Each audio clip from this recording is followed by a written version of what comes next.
Hi friends, ఇగో నేను ఈరోజు అయితే మా అక్క వాళ్ళ ఇంటికి అయితే వచ్చిన. చేపల ట్యాంకులు అయితే మంచిగా రంగురాలు చూసిరా, కలర్ కలర్ ఉన్నాయి, బాగున్నాయి.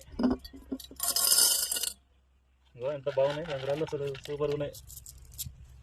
ఫిష్ ట్యాంక్ ఇది, దీంట్లో ఇప్పుడు చేపలు కూడా వేస్తారు చూడండి. మంచిగా ఈ ట్యాంక్ అయితే క్లీన్గా సాఫ్ చేసిన ఇప్పుడే. ఇగో ఫిల్టర్ వాటర్ అయితే పోస్తున్నా. చెట్టు మునిగి దాకా అయితే నీళ్ళు అయితే పోస్తున్నా. చెట్టు అయితే మునిగింది, చెట్టు అయితే మునిగింది. ఇప్పుడు చేపలు అయితే తీసుకుంటున్నా.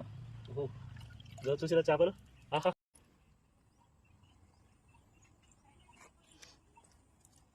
కలర్ కలర్ అయితే సూపర్ ఉన్నాయి ఫ్రెండ్స్. చేపలు అయితే చూసిరా మీరు, ఇట్లా చేపలు బాగున్నాయి కదా, సూపర్ సూపర్గా అయితే ఉన్నాయి. ఇదైతే మొత్తం క్లీన్ చేసిన ఇప్పుడే ఈ ట్యాంక్ని. మంచిగా చేపలు అయితే బాగా తిరుగుతున్నాయి. రంగు రంగు రాళ్ళు ఇట్లా వస్తుంది. ఓకేనా ఫ్రెండ్స్, బాయ్.